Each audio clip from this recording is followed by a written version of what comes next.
সবাইকে স্বাগত জানাই সৌমিস কিচেনে। আজকে আমি দেখাবো একটু ভিন্ন স্বাদের কিন্তু অসাধারণ টেস্টে এইরকম বেশ ঘন তেঁতুলের চাটনি। তাহলে শুরু করি আজকের এই বিশেষ রকম তেঁতুলের চাটনি। তেঁতুলের এই চাটনিটা বানাতে এখানে আমি 115 গ্রাম মতো তেঁতুল নিয়েছি। এটা বীজ সমেত তেঁতুল।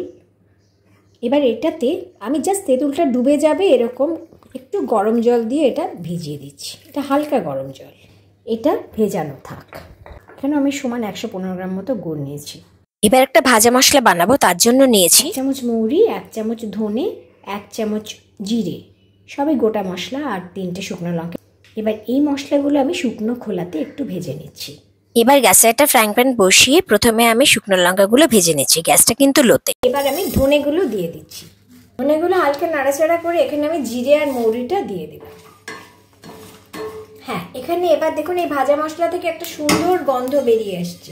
এবার আমি গ্যাসটা বন্ধ করে দিলাম, দিয়ে এই মশলাটাকে এর মধ্যে আমি পুরোটা ঢেলে। এবার এই মশলাটা দেখুন এটা একটু ঠান্ডা হয়ে গেলে এটাকে আমি গুঁড়ো করে নিচ্ছি। মশলাটা ঠান্ডা হতে থাক, এদিকে আমি গুড়টাকে আমি একটু ছোট করে টুকরো করে নিচ্ছি, তাহলে এটা খুব তাড়াতাড়ি গুলে যাবে। এখানে এই 115 গ্রাম গুড়টা আমি টুকরো করে নিয়েছি, খুব মিহি করে টুকরো করে নিয়েছি, তাহলে আমার গুলতে সুবিধা হবে। আপনারা গুড় চিনি মিশিয়েও করতে পারেন তেঁতুলের চাটনিটা, তাহলে খেতে আরও ভালো হয়, কিন্তু আমি আজকে শুধু গুড় দিয়ে করছি। যতটা তেঁতুল নেবেন হাফ গুড় হাফ চিনি, অথবা পুরোটাই গুড় নেবেন, পুরোটাই চিনি নিতে পারেন সমান মাপে। এবার তেঁতুলের কাঠ বার করছি। তেঁতুলটা এমনি নরম তেঁতুল, এটা বিচি সমেত তেঁতুল। এখানে 115 গ্রাম মতো তেঁতুল আছে। এটাকে এবার আমি একটু ভালো করে বিচিগুলো বার করে নিচ্ছি। প্রথমে আমি এর থেকে বিচিগুলোকে খুব ভালো করে বার করে নিচ্ছি।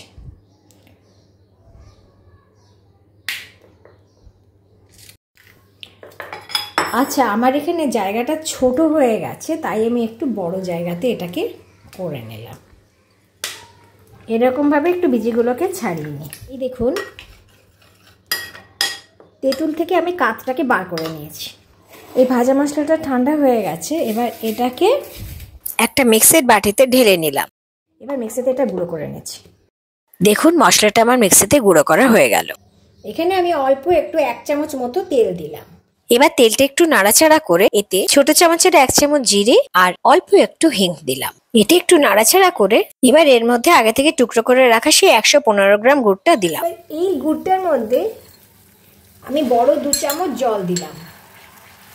এবার গ্যাসটা আমার একদম কমে আছে, গুড়টা একদম গুলে যাওয়া অবধি এটা একটু নাড়বো। এটা একটু ফুটে উঠেছে। এবার আমি এর মধ্যে আগে থেকে বার করে রাখা এই তেঁতুলের কাঠটা দিয়ে দিলাম। তারপর গ্যাসটা মাঝামাঝি রেখে নাড়ছি।